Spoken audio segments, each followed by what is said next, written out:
are listening to an Atomic Broadcasting production. So sit back, relax, and enjoy the feature presentation.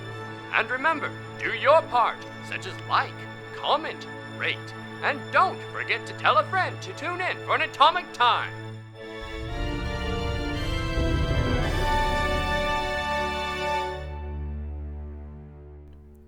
We interrupt your regularly scheduled podcast to remind you that Atomic Broadcasting will be present at Tremendicon in Springfield, Missouri, May 31st through June 2nd. That's right, our physical forms, live, in front of you, as well as other excitements offered at Tremendicon. Here's Sam with such excitements. Oh, thanks, Olivia. You're welcome. Hey, everyone, it's Sam. That's right, a player from the show you're about to listen to.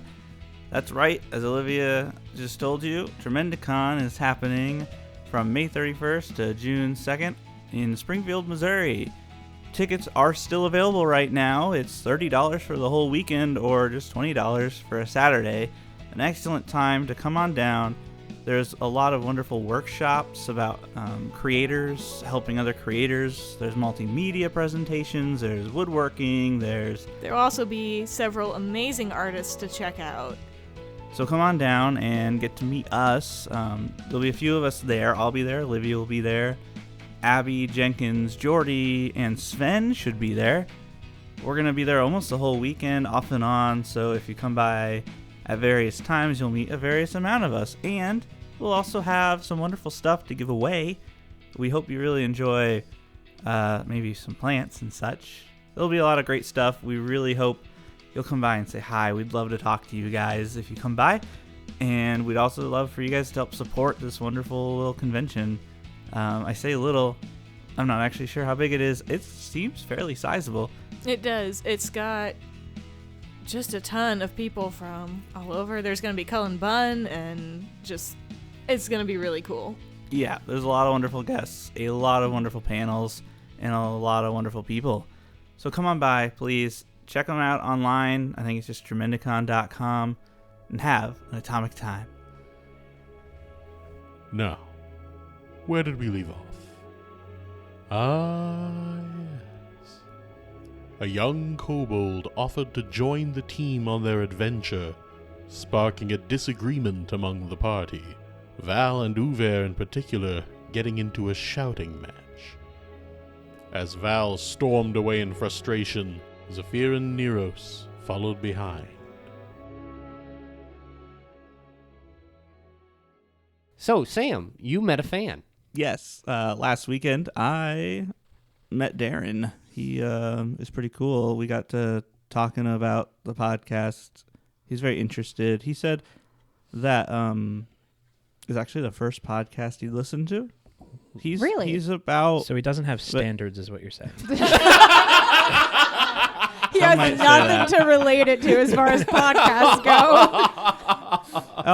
But it was fun. We got talking about the process because he was just very curious as to how it all works. And so I got to kind of explain all that. I talked about all the different shows that we're doing right now. So not just Written in the Lost, but I got to kind of go into detail about all that we were doing. And we had the Delta Green one? Yeah, like the Delta Green and the one that we're also working on, which it's probably already out at this point. Hopefully. That this is released, so who knows? No, it's depending on if the editors can get their crap together. Yeah, Mike. Yeah, editors. But Looking at two of them over there. My wife and I had dinner with him, and it was a nice time. And then this weekend, we went to we hung out at the comic book store. Oh.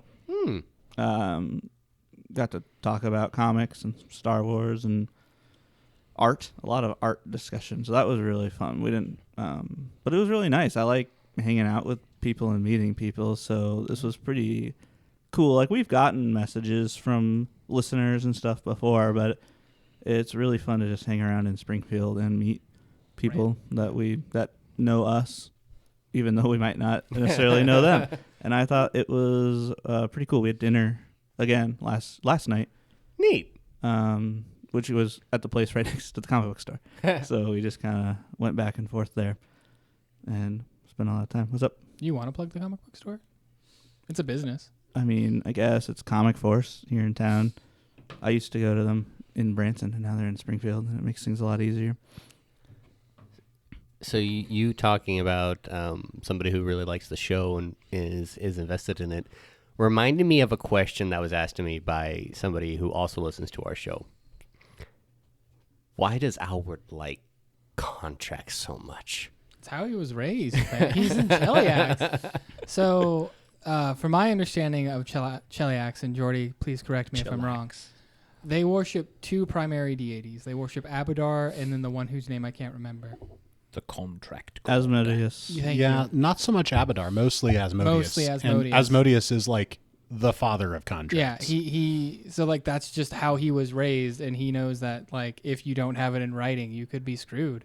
So yeah, why contracts are great. But I do have one last question for what did you say his name was? Darren? Darren, yeah. What was his favorite character? I didn't ask him. Oh. What? Were you afraid of the I results? thought about asking him, but we were talking more about the business of it and like how it works. So I didn't get, because he said he was pretty far behind. He's not as far as he wants to be into You it. can still have a favorite So I didn't character want starting to. episode I 1. didn't want to jump into it because I was afraid I would say something spoilery or something. So I didn't like press Especially the if he's like, I really specifics. like that Hey Mir fella. I hope he doesn't leave. And then the second time we met, we didn't even bring up the podcast. Yeah. We were just talking about other stuff, so I'm hoping to see more of him here. But yeah, I mean, like, if any of you are in the area, as long as you're not too creepy about it, like, we're not against meeting up with people. I listen to your voice every Saturday. I'm against it. I should say some of us are more likely to like meet up than other people, but like, as long as it's a thing and not just that's creepy or showing up, you know, there's a layer to that of like, Just don't be a douche. Can I say that?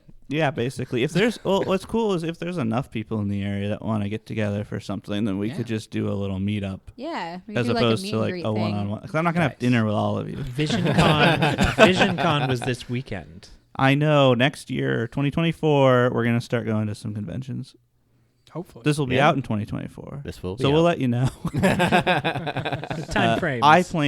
At least I plan to go to a couple of conventions this year. Oh, you personally? in the area, and Yeah, 'cause we'll try and maybe get a T-shirt or something made so we can wear and show off Yeah. what we are. Springfield's been doing several.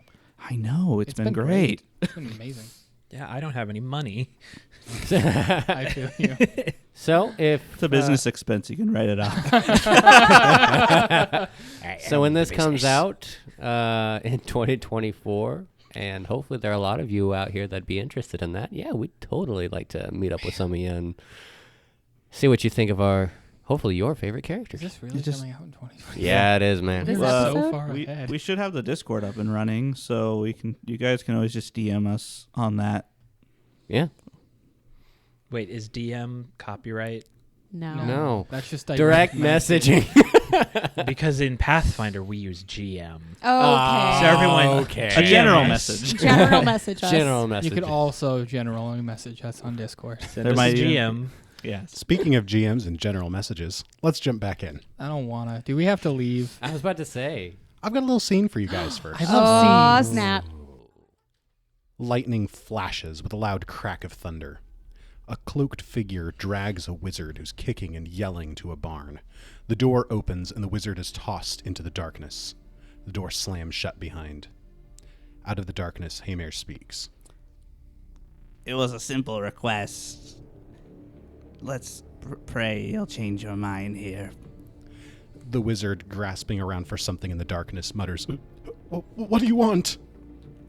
It's very simple, really. I just need you to find someone for me. That's it? A match is lit.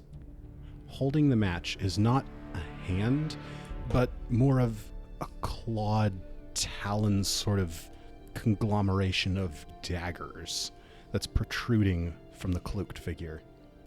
Let's hope it's as simple as you think. The match is tossed next to the wizard, who lays on the hay.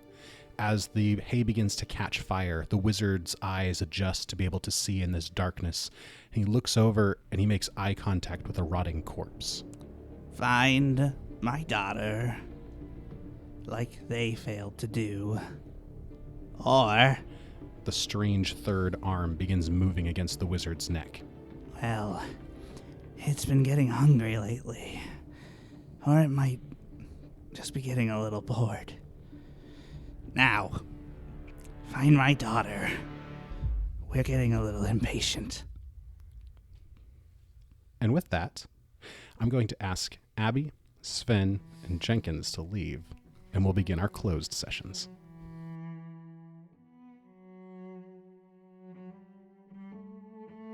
We're going to go ahead and pick this back up right where we left off. Val, having run out from Trollforge off into the woods, has been kind of mulling to herself, and in her thought, she's grasped this small sapling, and all of the life seems to have drained out of it, and it's just this, like, decayed, dried husk of a plant. And as she's letting go of this and walking away, this is the same moment that Zephyr has caught up with her. So he sees that happening as he's approaching this clearing where Val is. As Zephyr enters the clearing, Rustaford flies out of the shadows of his cloak and goes up to land next to Sigrun, Val's raven. They kind of look at each other for a second and then fly off into the sky above the trees. Of course, Val and Zephyr don't notice this. They're too distracted with their own concerns at this moment. Val, What? I was worried about you. Things are very heated right now, and I don't want you to leave. I'm not going to leave, Zephyr. I just needed some time to think about things. Think about what? I killed a man, Zephyr, and I didn't even think about it. But we all have killed people. I've never killed anyone before. I don't want to kill people, and I killed them without even thinking. It's the circle of life. You live, you die, and if you get in the way of someone that is trying to fulfill something, it might happen. It's just how the world works. There could have been a better way. Could have incapacitated him. We didn't have to kill him. There could have been, but it's not what happened. I know. And you can't change it. I know. Unless Alwood can turn back time. Why would you say something so ridiculous? Killing someone is always hard. But sometimes it's for the greater good. I've heard of many innocent people being killed for this greater good. I don't think there's a greater good that can be found through the death of people. Val, we all can make choices, but we also do have to make choices for others.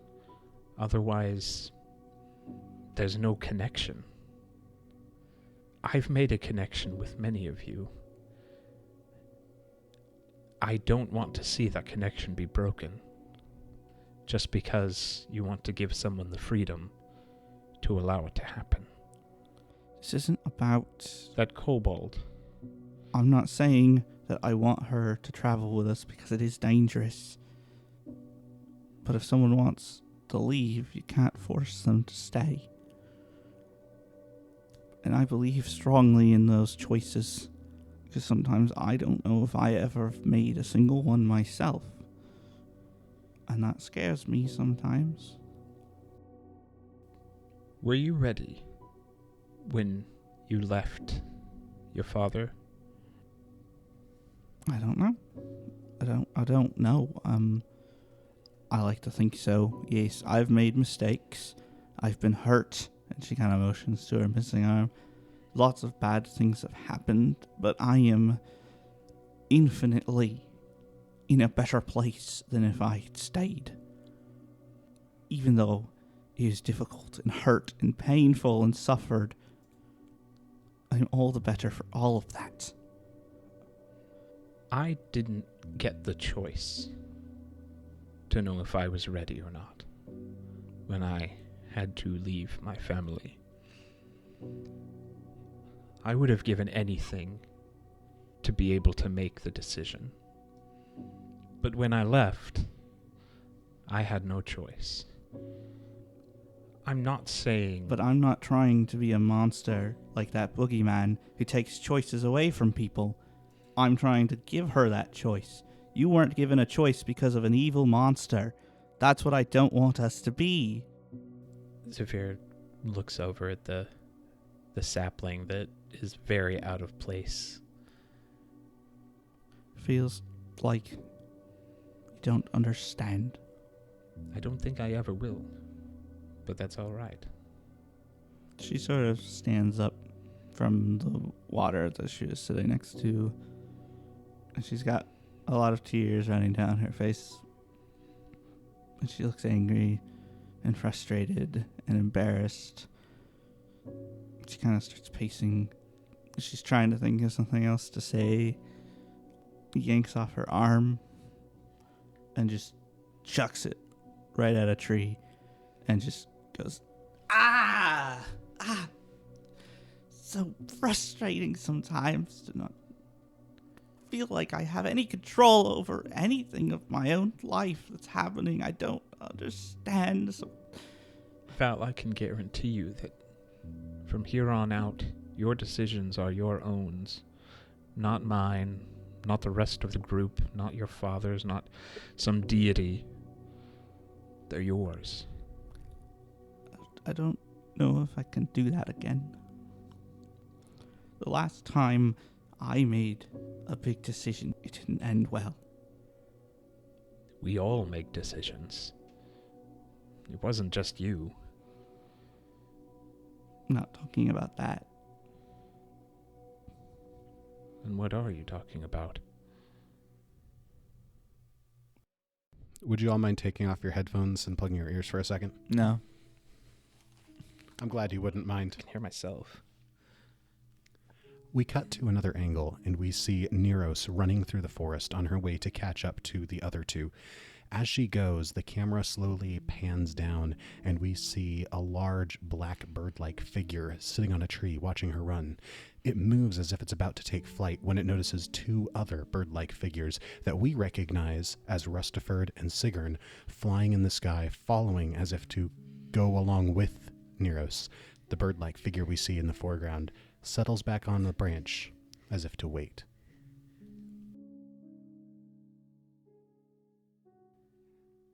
Back in the clearing, we're seeing Zephyr and Val still locked in their intense conversation with each other when, through the underbrush of the forest, out comes Neros into the clearing. Neros, you see the two of them talking. Val is missing her prosthetic arm, which is sitting on the forest floor up against a tree, and there's like a little bit of a hairline crack running along the arm. I walk up out of the trees. Neros. How's everything faring? I thought I heard shouting as I was leaving. Yeah, we had a bit of an argument. Are you all right, Val? I don't know. And she goes and sits down by the water again. Takes off her shoes, puts her feet in the water. Zephyr kind of just sits down in the spot that he is standing. I don't think we've come to any decisions. About what? Are you leave? What? No, nobody's leaving. Then decisions about what then? Well, the conversation was about decisions. We're just continuing talking about what we talked about before, coming to nothing. Just disagreements about everything. I don't want to rehash the entire conversation that we had, because it was very heated. But I think we've reached a point where we agree to disagree. Probably. Thanks for coming after me, the two of you. How's everything with the others? I don't know. Uwe and I shared a few words, and I decided to come after you to see. I don't know. I just don't appreciate him treating people like that. It's uncalled for. Yeah, I think he went a little too far. You know, in a family, we all argue. At least, that's how it was. I wouldn't know. I'd hope what I experienced wasn't normal for families. I don't think any of us had a normal childhood. No. But what is normal? It's a great question. I don't like people being controlled. Yeah. But I understand letting other people make decisions when you've made bad ones. The last time I made a big decision, things didn't go very well. It's how I lost my arm. Do you need it back? No, it's fine. I'm just Not the one that got I can go get your... no. It's all right. I'm still reeling from having killed a man. You get used to it. I'd rather not. Anyway, so she starts rolling up her sleeve where her missing arm is and where the flesh was cut. And it's kind of healed over. There are dark, kind of blackish, almost protruding but not quite veins there. A while back, Cornelius and I took up with another fella on a job. And it went really well, and I took a real liking to him, and I think he did to me too. And I pushed Cornelius to let him stay on and do more jobs with us. And he didn't want to. He doesn't like other people. I relate. But he relented after a bit, and when we went off on the job a few months later, we got kidnapped overnight by some people. You know, we had bags over our heads, and I don't remember a lot of what happened, but they took something from Cornelius, and I felt this long tongue run across my arm, and something started gnawing at my arm till it came off, and it hurt a lot. And when we figured out what was happening, it was this cult that worshipped Ergothoa, and they were using it for some sort of ritual, and the guy that I trusted was one of them, and I started passing out. I didn't know what happened until I woke up afterwards at this wonderful big mansion. I guess Cornelius had taken us there, and he got his thing back, but I don't know what happened to my arm. And Trov was there. I guess it was his mansion, and he gave me an arm, the prosthetic, which is that one there, and I kind of just let Cornelius run things from there.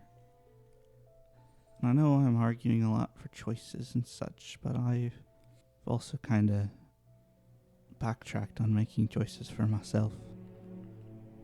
It's kind of easy for me to fall back into, because most of my life I haven't had the opportunity to make choices for myself. But before, every now and again I'd hear another voice calling to me, something different than Sheldon or Pharasma. And after I killed that man today, the voice is louder. I feel tugged in another direction, and I'm very scared. Because I think with my arm, I gave it to Ergothoa, and it feels like she has a connection to me now, and I can hear her talking sometimes more strongly now. I'm very scared. Val, remember what I said. You make your decisions. Not friends, not family, not deities. You do what you feel you should do. Whether it makes somebody else happy or not, if it makes you happy. I know. It's what I tried to do. I didn't choose to kill that plant. What if that happens to one of you next time? What if I'm being used as something more than what I want to be, and I hurt someone, or I kill another person, or I hurt one of you? That's not... That choice is being taken from me, it feels like, all the time. Well, then just as like I want to change the outcome of my family situation, we can choose to make a difference and fight who may be doing this to us. I choose to remove the problem, not to make friends with it. But you also kill so much. I don't want to live that way. I only kill when I need to. She's gonna tighten up more into a little ball at the water. Saphir's gonna go pick up the arm and just start looking at it. It looks as though it has taken some damage from where it was thrown up against the tree. Not unfixable damage, but you would probably want to spend some time doing some repairs before setting out on the road again. Or find a replacement. Would anything stand out to me as being... Like, so she lost her arm. She's had this attached to her for the longest time, and she's able to manipulate it. Could this be the cause of that connection? Make a religion check. I have a +1 to religion. That would be a total of 8. It's possible, but you're not sure because, you're not the most religiously educated fellow around. You never know what the gods might be capable of, but you don't see any signs of that happening here. Just gonna sit there, crisscross applesauce, holding the arm, kind of looking at it. I'm going to go up and sit next to her and just kind of put my arm around her shoulders. I don't have any words of wisdom, but it's going to sound lame. It's been told to me before, even though I ignore it half the time. Don't let your past define what you can do with your life. And I kind of show her my hands. I didn't choose these. They just showed up when I was a kid. And it keeps getting worse. I don't know what it is. When I cast a spell, I hear voices in my head. Don't know what they're saying. I don't know what it is. I don't know if I should be scared of it. Run toward it. Kick it in the face. I don't know what to do with it. But half the time I just ignore those voices and do what I want to do. And I'm not saying it's easy. I'm not saying it's going to be easy. Life is hard. And we can only do so much with what we're handed. I'm sorry for what Hamir did to you, because screw him. And I'm sorry for what Uwe... He's frustrated, and I think he's taking it out on you, which is not fair. You're frustrated. Everyone's frustrated. Zephyr chuckles at that statement. But we have stuff to do. We have to stop a cult. So right now, that's what we're doing. And that's what I have to tell myself. I don't like killing people either. I don't. Every time I do, I have to go sit in a corner and meditate to find myself again because I hate the way it makes me feel.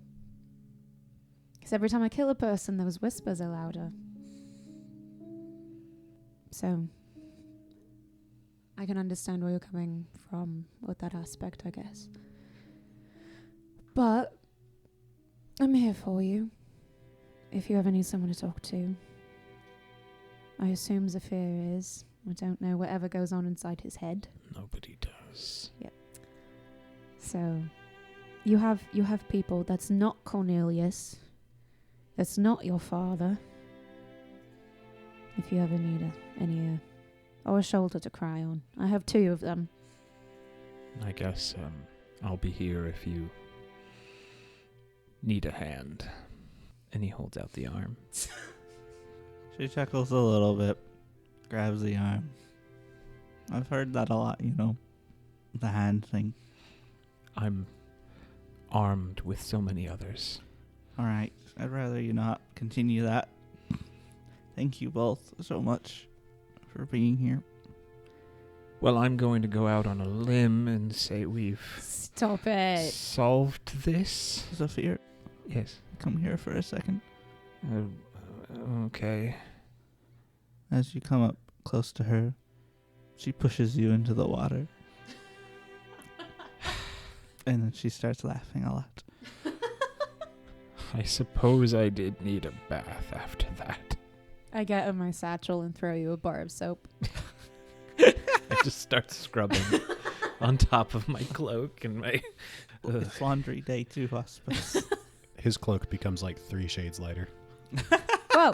It's dusty.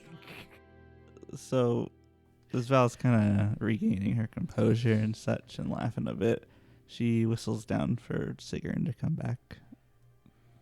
You hear the noises a raven makes. They seem a little different this time. You can feel the wind a bit as she lands on the ground, and it's about 6 feet tall now. Sigrun is now a medium-sized, mature animal companion, and is now larger than Zafir. When did that happen? Why did that happen? Rustaford, what did you do? Rustaford lands on your shoulder and kind of hops around like behind your head, and he's like, "It was a very sudden change. I'm just as unsettled as you are." I need to keep you under wraps. Wow, this is amazing. He's so big, Sigrun. Val goes up and hugs Sigrun, because now she's big enough to hug. And Sigrun like wraps her bird head around behind your head. Can you ride that thing? Probably not. Oh, darn. Pharasma continues to surprise me and remind me of her works. Assuming Sigrun really is from Pharasma, like I think in this seems to lend itself a little more that something's weird about the bird. Rustaford, can you do that? No. At least not unaided. All right, So, get back in here. did you really yell at Uver? Yeah, just a smidge. That's satisfying, just a bit. Thanks for that. I stand by a lot and not say anything, but he made me mad with how he was treating you, and I opened my mouth. Probably shouldn't have, but I did anyway. I appreciate it. I guess we should get heading back. I don't know the washing instructions on my cloak. Is it Well, tumble dry this is or cold water, so you're fine there. You can air dry it. You can just, you can run and hold it behind you and flap it in the bin. Sigrun begins like flapping her wings towards Zafir, and it's kicking up like a notable breeze in his direction. I'm going to hold out my cloak with mage hand. It's just going to follow behind. With that, we're going to cut back into Trollforge, and we're going to see Neros as she runs past Alward, heading out of Trollforge out into the woods. Alward, you see her running off. You heard her loud conversation with Uver back in the forge proper as she runs past you down the hallway. So Alward is going to watch Nero sort of run away until like she's either too small or like he can't see her. And then he's going to sort of sigh after taking in a deep breath, and then he's going to go walk to Uver to see how he is holding up. So as you go down the hall and enter the forge, you may take a quick moment of where you heard the hammering, you heard everything, so you might have looked at the anvil, and you'll see a very mangled piece of steel cooling down on the anvil itself and a hammer next to it, but Uver's not there. You'll find Uver sitting on the ledge where the waterfall flows over and is into the pool. And next to him is his staff, which you'll recognize as the library staff. But in his hand, you'll see a very, very well-worn book. A much older version of what he writes in every day to dictate his notes, essentially. And he's just quietly sitting there, thumbing through the pages. He doesn't quite look like he's recognized you came in. Alward's going to walk up behind you. He's not going to say anything yet. And he's going to try to see sort of the contents, like just make a mental note of the contents of that book. As you're reading it, one, it's in Dwarven.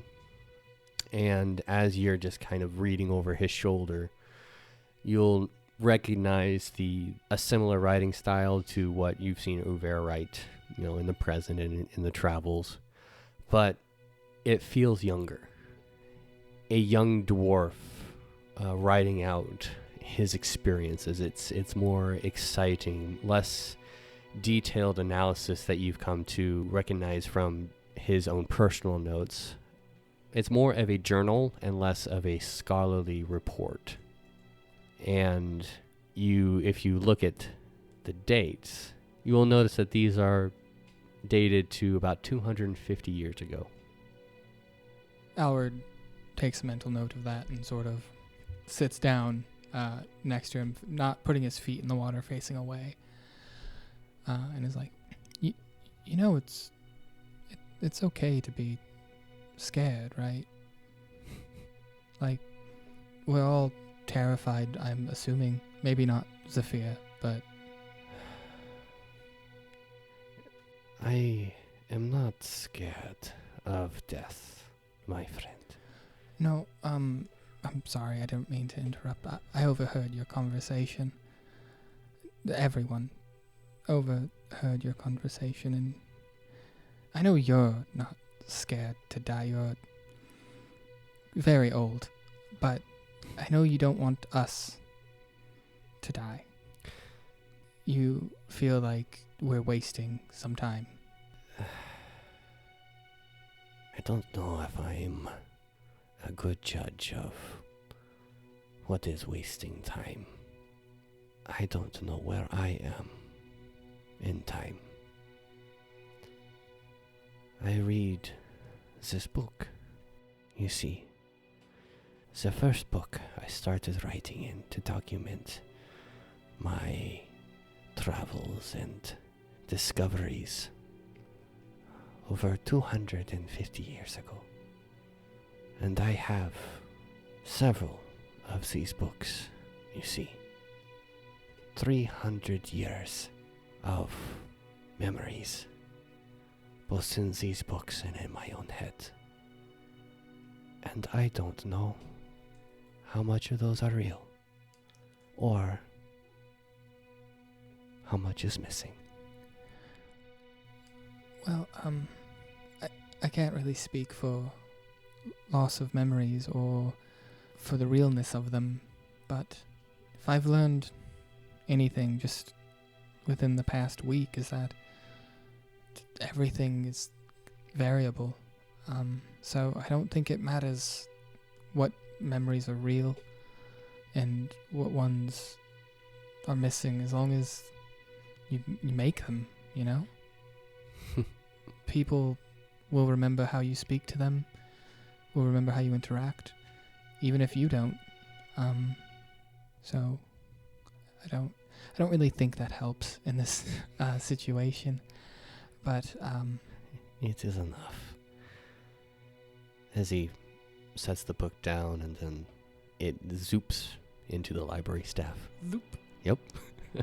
Just like that. You are right. In many senses you are right. But who is Uver? A scholar, an old, judgmental dwarf, as some would call me. A seeker of knowledge, as I've always thought I am. Am I an adventurer? Am I good? Am I secretly bad? What are the lives that I have led that I no longer know? Again, I'm not trying to interrupt you, Uwe. I think Uwe is whoever Uwe wants to be. You're literally talking to someone who died 2 days ago, and nobody remembers that. And I don't think, am I dead? I mean, I do quite often now, but I'm not. I'm still here, and I'm trying my best to be who I want. I have lived in memory my whole life, trying to figure out and seek knowledge about culture and runes and hidden fairy tales. My life feels like a fairy tale. I don't know what I am outward. I don't know who I am anymore. I know what I feel, but it is becoming more apparent that these gaps, these pieces that were given away or taken from me or whatever, are affecting me more than I would have thought. And Val is right. In some sense, I am forcing my will on someone. I didn't want to bring it up, but yeah, I don't agree that she shouldn't come with us, but it's not up to you or Val, it's up to Ruby. Well, so I guess I'm not going to stop her from coming physically. I don't want to see someone get involved when they don't know the true measure of what they're getting involved in. I got involved. I didn't want to. I was sort of forced to. Right. And I'm not saying that makes it right. But what I am saying is I probably would have made the same decision. I don't like where I am, and I don't like having my life threatened almost every other day. But if I wasn't here, then I would just be waiting for my family to get harmed. And what if that kobold feels the same way? Does the kobold know? See, you were forced into it. And you may say that you would have made the same decision, and I cannot argue against that. I know how much you love your family, and you would do anything to protect them. This kobold wants to join for no other reason than the sense of adventure. To me, I would rather not have a life so fragile join what could most likely be certain death. You're being very presumptuous. Kobolds are very haughty creatures, and she is a scout. She has to fend off wolves, bears. She is young. I'm young. And you need to stop looking at being young as a hindrance, Uwe. You can't look at it and say it's a hindrance, or they don't know anything, or they're throwing it away. Life is a constant barrage of challenges, and you either meet them or it kills you. I see. There it is. I do often say that things are young, and I forget that most of the party is much younger than I am. Not more than 6 months ago, you would have called me too young. But now I'm here. But you are not now. That's what I'm getting at, Uwe. You have to give people a chance. Albert, we are in danger in every step of this journey, not because of the Aridsons, not necessarily because of them, but there is also Zephyr. and the thing that is hunting him. Alright, Jordy. What does having or not having a soul do to the afterlife? So for this one, go ahead and roll religion or nature. Because this is rather important to me. Sven has turned in a hero point to re-roll that check. 26. That's good. So, you know, with regards to the boogeyman, what would happen if a soul is consumed is that it is gone. It doesn't move on to the afterlife. It just ceases to exist. And nothing short of a 10th level spell can restore it. What I thought. Who would have guessed not having a soul means you don't exist? Yeah.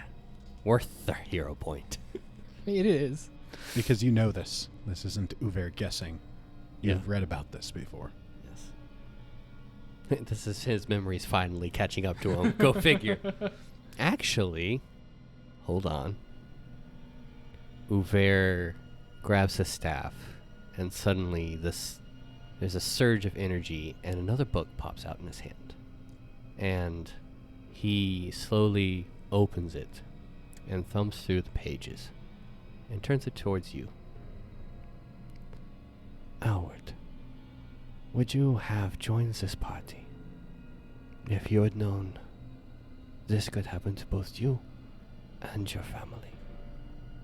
He magicked a book out of a staff. I have my set of books that I've kept writing in, of fairy tales and stuff. Oh, okay, that makes sense. Yeah. So it's a specific story that you've heard, which you were just recalling knowledge and Yeah. remembering that you've written down. That makes sense. Okay. Yes.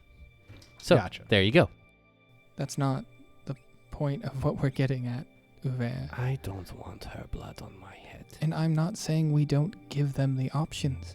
But her blood would not be on your head just as much my blood would not be on yours, or Zephyr's, or Neros's, or Val's. If I die here, and I leave my family alone with nothing, which is something I am terrified of, that's on me. But I choose to stay because I know if I just pick them up and run away, it's not going to solve anything. It never solved anything. You're inserting what you think to be best on something that has an active will. It isn't an animal, it isn't a pet, it's a person, it's a being.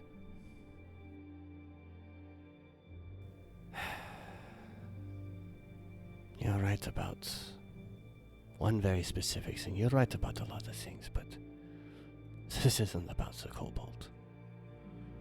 It started as the kobolds, but speaking with Val, arguing with Val, I realized that I don't even know if I know what I want out of this. I don't belong here, Howard. I don't. I am an enigma. I am something that should not exist. You are a very old dwarf. Howard, don't you... You see, you called me old dwarf, and yes, I am old, but I am not. Don't you see that I am not an old dwarf? My beard is white, my hair is white, but I am not old. An old dwarf cannot do the things that I am doing. I don't feel old. I don't feel my age. If I was truly one of my people, I at most would be on my bed, dictating to a young dwarf my adventures, unable to even get up and eat without help. 300 years of memories, and I think that I have lived my life as I have written out in these books. But I have found that that is not the case. So, what have I lived my life out as? I don't know. I don't know how to think about my experiences anymore. My perception of who I am and what I am doing and why I am doing it is skewed. I don't know how helpful my experiences are. Perhaps I have been speaking more as a fool, basing it on a life experience that may not exist. That's really up for you to choose. I want to know, Howard. I don't want to choose. I want to know. The thing about time, you can't. It doesn't go back. Except in the very rare cases. I don't you wish... get what I'm saying. I don't wish to go back in time, Howard. I wish to find out what has been lost, or what I have lost. And I do understand that, but right now, I feel like it's best if you just look to the future, because very soon in the future, you owe Val an apology, and I hope she has the grace to give you one too. But also, you probably owe Neros an apology, and I'm assuming they're going to continue to be mad at you. You are probably right. But that doesn't change what I feel now, Howard. I don't know if I can look to the future without the fear of losing it again, as I have before. I'll make you a deal. I promise you. And I'll write it out if you want me to. That if you lose your memory of the past time that we've been traveling together, I will piece it back together for you so you don't have to spend as much time pondering it. I'm sure there's a spell that I can learn or find, or a scroll that lets me impart a massive amount of information on you in a very short amount of time. So I will pick one of those up next time I'm in town, or next time I can, and keep it handy for if you lose your memory again. I appreciate that, Howard. I do. And I hope I would never have to use it, or we would never have to use it. And I hope you understand. I can't continue on any longer as I am without answers. These memories that I have lost are still a part of me, and the holes that they have left are affecting me, whether I wish them to or not. That is more evident to me now. I thought I could continue on. I thought that I could still be a part and be as I feel that I am. But I am losing myself little by little as time goes on. And this outburst is evidence of that. So I must find myself again, and I must do it soon. There is someone I wish to talk to. I think at this point, we're going to hear the others beginning to make their way into Trillforge. Just, try to keep it calm. I know how dangerous or harmful it is to go with your emotions. And now that we've got everybody back in, Zephyr, Neros, and Val, you three have made it back from the woods, and you're beginning to walk into the forge proper, back at Troll Forge, where we still have Alward and Uver, who have been in a conversation this whole time. Are the doors on the thing? Yes, the doors have been set back in place, and they are currently open. Okay, I was wondering if he had done that while we were gone. Look, the doors are back. He must have gotten to work quickly. I wonder if your arm's done. I think it's going to take a little bit longer than just a day. I think we're going to need to stay a little bit while we plan out what we're doing in the future and just rest here for a bit. Gonna peek my head in. What's going on in the room? As you peek your head to the forge proper, you see Alward and Uver, who seem to be in a very intense but quiet conversation. I would say the conversation probably ended. It's kind of trailing off. Alward Okay. looks done, but Uver looks like he still has more to say. So it's not a psychic duel. Are Pilgrim or Cornelius there? They're in the front room, like the entryway, you might say. I'm going to go over to Cornelius and Pilgrim. Okay. What?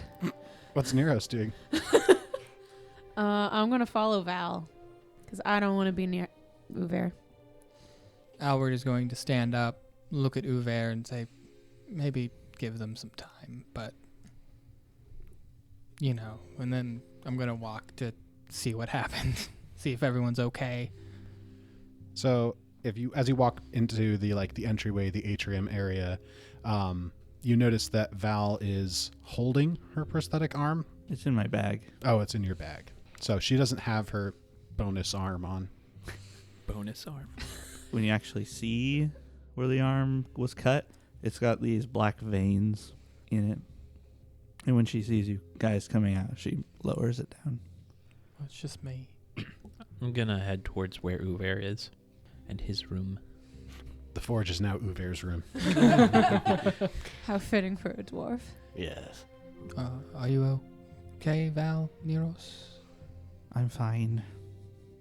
Enough. You good? Yeah, all good. As long as he stays over there. You can't stay mad at him forever. Watch me. I mean, that's your prerogative, but We just need time, I know. Alward. I know. And no one can give us time other than time itself. Years of lost time. Are you okay? I'm fine.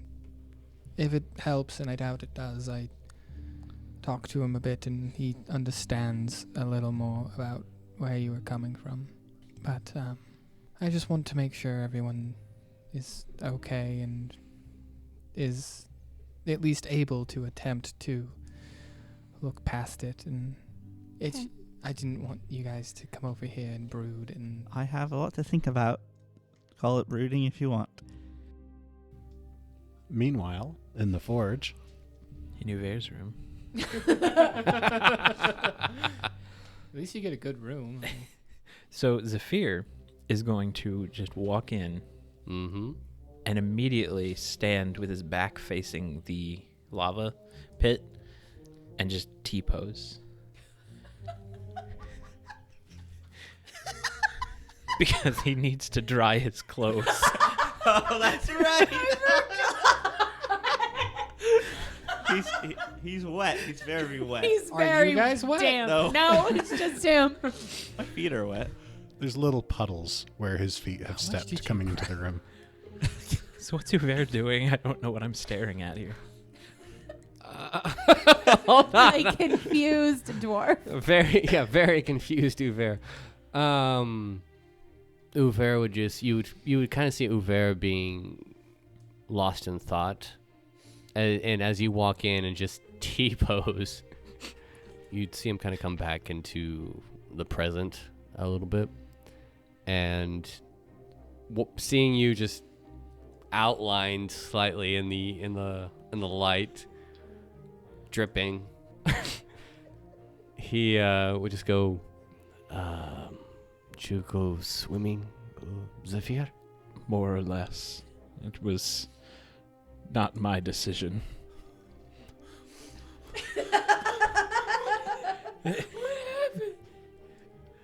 Yeah. Quite intimidating, isn't it?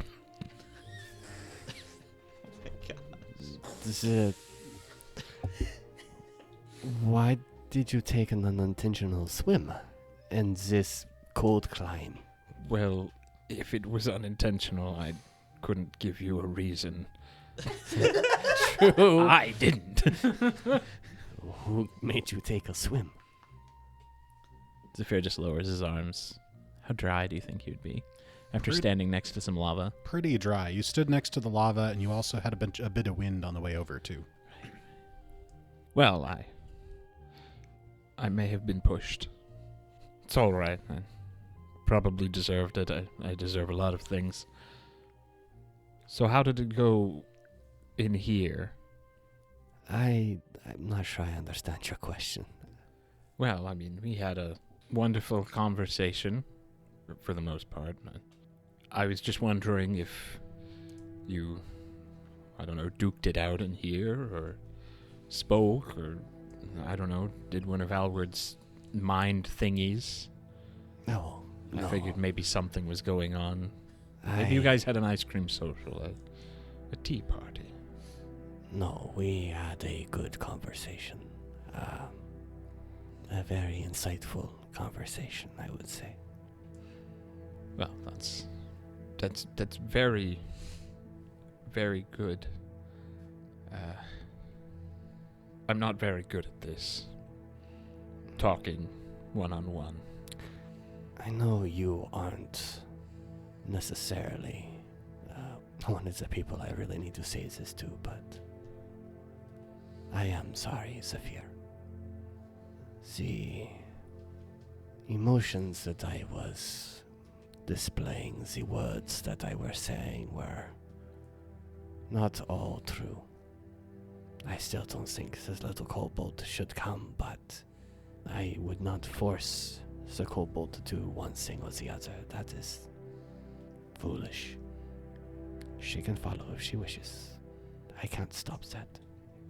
I But understand that. I also think that if we are going to allow her that choice, we should inform her of all the dangers that she would face with us. The fact that her very existence can be erased completely, with no afterlife. She should be informed. 'Cause that is what your boogeyman will do. Is erase us from his existence. I'm worried for all of us because none of us seem to have direction. I know that we have an end goal, and I know that we're making decisions as they come, but none of us seem to be the leading or driving force of any of this. We're all a big group of people and things that just don't seem to get along right. I agree to an extent, my friend. I have a direction, and I think I know where I need to go. But first, I think I need to speak to two of our group, one in particular. You being the only one who's shown any direction, I will follow you. He doesn't answer. At least verbally. He just... It's hard to say a physical stance of acceptance, but he accepts your words as true, but he doesn't have the words to portray what that feeling meant to him. And he just gets up, picks up his staff, and you see him get to the doorway before he gets to the hall that leads to everybody else. He stops at the door, and perhaps for a brief moment, a brief flash, for the first time, he looks old. But then he straightens his shoulders, and you hear a sigh as he walks into the room. If Val sees you kind of coming over, she does a little whistle motion. Sigrun flies in. She is now about 6 feet tall, bigger than most of you guys, and she kind of gets in between me and you. What does everybody else do? How about that? I am your shadow. When I Thank you. see Uver walk into the room, Sigrun goes in front of Val, and I kind of step beside Sigrun. Alward just looks a little disappointed that this is going on. And he doesn't really do anything. He's just like, eh.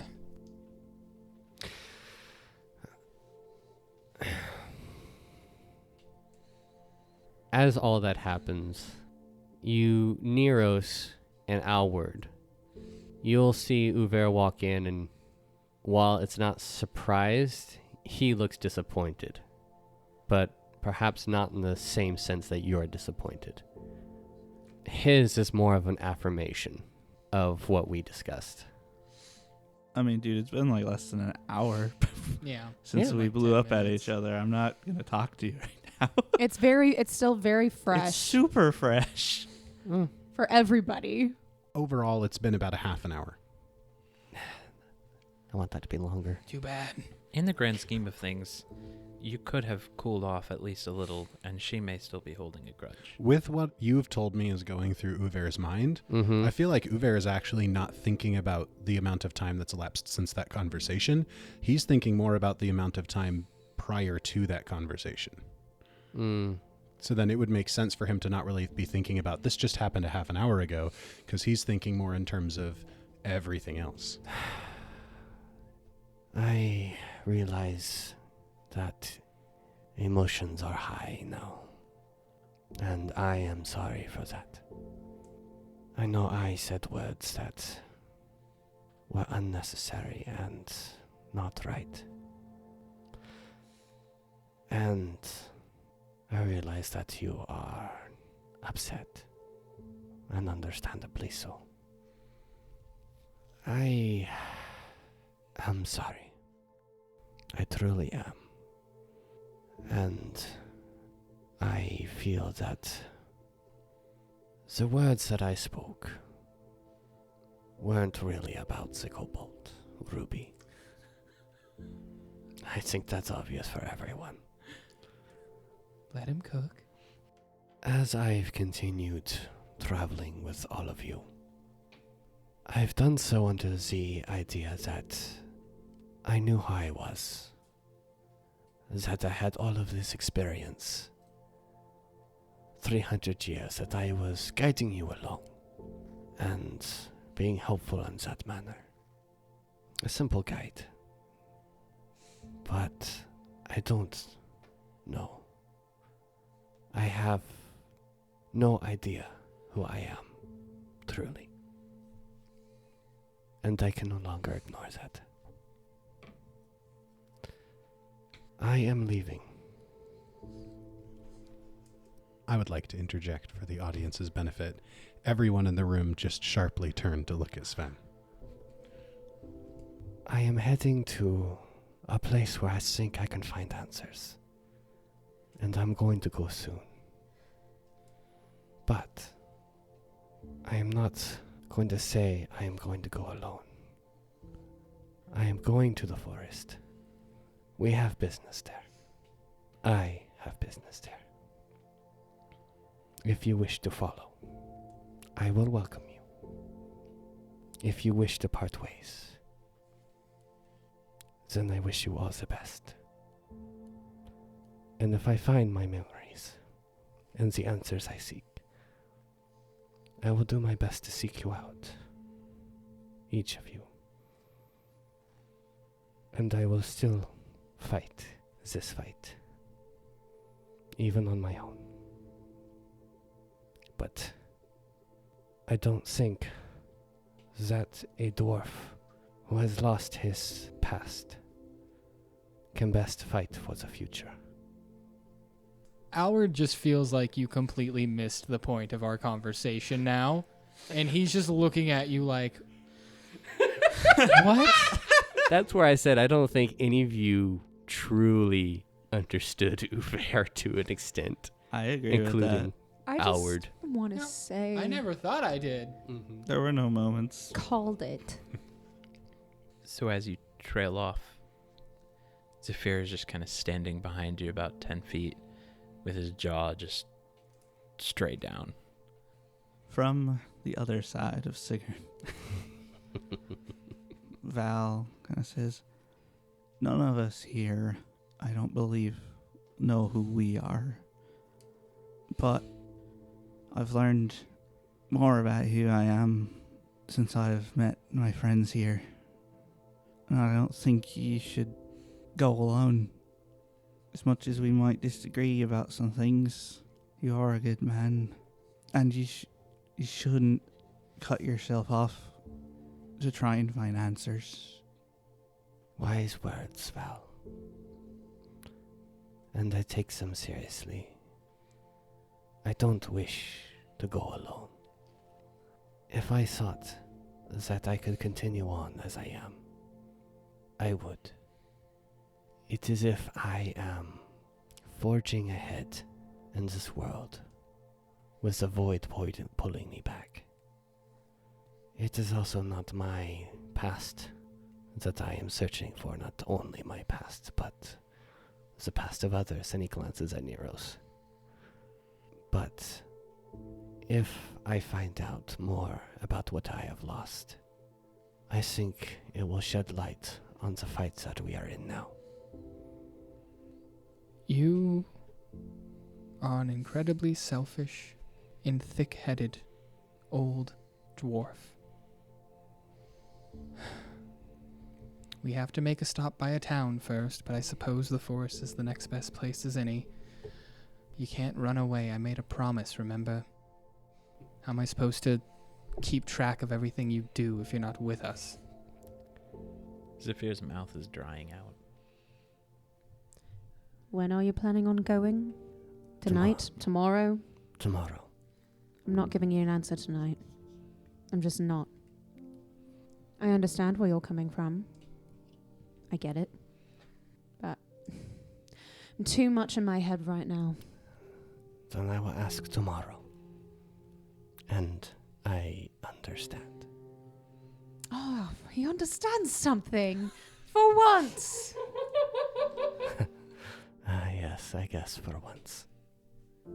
Val's gonna kind of puts her arm around Neros and starts walking towards the forge room. What's happening? You're gonna get pushed into lava. And when they're walking past Uver, she stops, grabs her prosthetic arm, puts it in your hand, and it's like cracked right down the middle. And the camera just kind of zooms in on the arm as that crack just like snaps a little wider. And that's where we'll end this episode.